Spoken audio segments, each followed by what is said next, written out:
자, 1학년 학생들 반갑습니다. 2학기 수업을 또 온라인으로 통해서 여러분들 학습지 정리를 할 테니까요. 빠지지 말고 강의 잘 듣고 여러분들 배운 개념 잘 정리할 수 있도록 합니다. 자, 오늘 여러분들하고 수업 시간에 배운 내용을 한번 정리해 볼 건데요. 오늘부터 배우는 단어는 변화와 다양성, 생물 다양성과 유지에 대해서 배우고요. 첫 번째 시간 지질 시대의 환경 그리고 생물 다양성에 대해서 배웠습니다. 빈칸 채우면서 하나씩 정리를 해볼게요. 자, 먼저 첫 번째 화석과 지질 시대부터 보면 지구가 탄생한 시기를 선생님 수업 시간에 얘기했는데 혹시 기억이 나는 친구들이 있을까요? 자, 여기 약 몇 년 전이라고 되어 있는데요. 단위 자체가 다릅니다. 46억 년 전. 지구가 탄생한 후부터 현재까지를 지질시대라고 우리가 보고요. 이 지질시대에 살았던 생물의 유해나 흔적이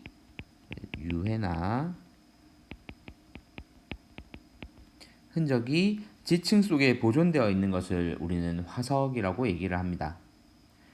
지질시대는 어떤 지역에 걸쳐 일어난 지구 환경의 급격한 변화를 기준으로 구분하냐면요. 넓은 지역에 여기서 넓다라는 말은 일부 지역에 한정된 변화가 아니라 거의 전 지구적인 변화를 얘기하는 거고요.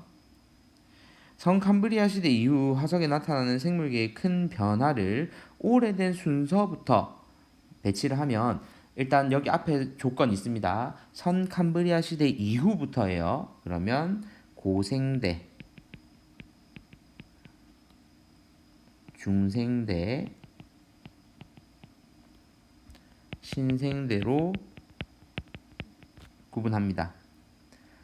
자, 우리는 대표적인 이 지질 시대를 대표하는 화석들을 두 가지씩 배웠었는데요. 먼저 고생대에 여러분들이 잘 알고 있는 삼엽충이 등장합니다. 자, 중생대에는 뭐 대표적인 건 공룡이겠지만 여기에 여러분들도 익숙한 암모나이트가 있고요. 그리고 신생대에는 화폐석이 있습니다. 이런 지질시대를 대표하는 화석을 선생님이 뭐라고 한다고 얘기했죠?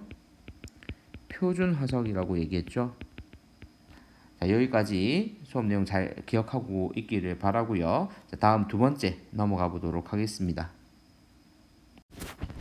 자, 화석 그리고 과거의 환경을 우리가 한번 볼 텐데요. 이 화석을 통해서 과거의 환경을 알 수 있다는 거죠.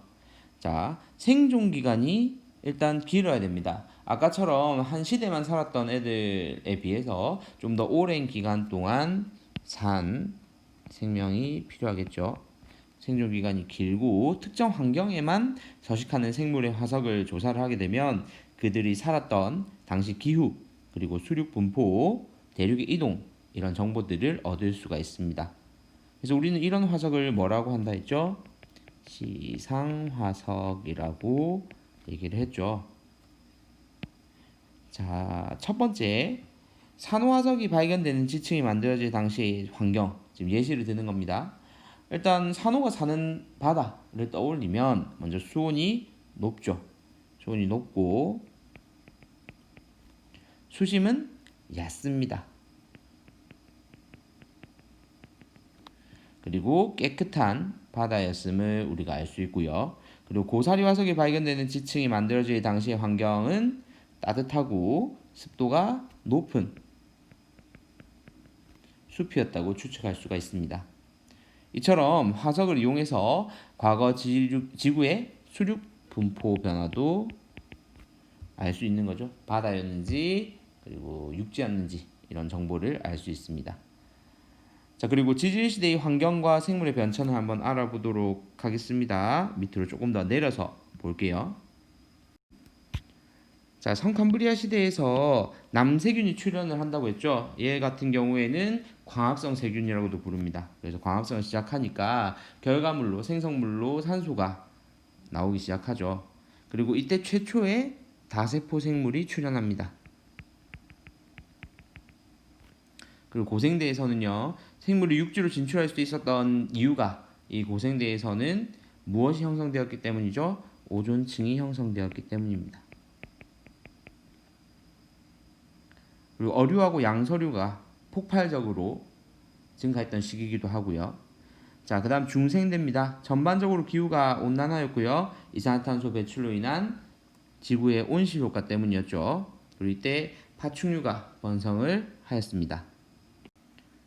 신생대는요, 오늘과 비슷한 수륙 분포, 지금 여러분들이 세계 지도를 펼치면 볼 수 있는 수륙 분포를 이루고 있고, 이때 번성한 것은 포유류입니다. 마지막으로 대멸종과 생물 다양성을 보면요, 많은 생물이 한꺼번에 멸종하는 것을 우리는 대멸종이라고 합니다. 지질시대에 걸쳐서 생물 대멸종은 모두 5번 일어났던 것으로 알려져 있는데요. 지구 역사상 가장 큰 규모의 멸종은 고생대 말에 일어났다고 현재까지 연구 결과는 말해주고 있습니다. 급격하게 변한 지구 환경에 적응하지 못한 생물들 같은 경우에는 멸종을 하지만 또 그 환경에 적응을 하게 된 생물들 같은 경우에는 다양한 종으로 진화를 이루게 되겠죠. 진화해서 이제 남아있는 생태 공간들을 메꾸게 됩니다. 자, 이렇게 해서 여러분들 총 작은 단원 4개로 지질시대의 환경 그리고 생물 다양성에 대해서 공부를 했습니다. 반드시 여기 지금 새로운 용어들이 나오기 때문에 명칭들 같은 경우에는 여러분들 입에 익숙해지도록 한 번쯤 좀 따라 하면서 여러분들이 반드시 기억해 주시기를 바랍니다. 자, 다음 영상 강의에서는 뒤에 있는 전국연합 2018학년도 11월, 2019학년도 11월 전국연합 문제를 가지고 여러분들과 함께 수업을 진행하도록 하겠습니다. 오늘 수업은 여기까지입니다. 이상입니다.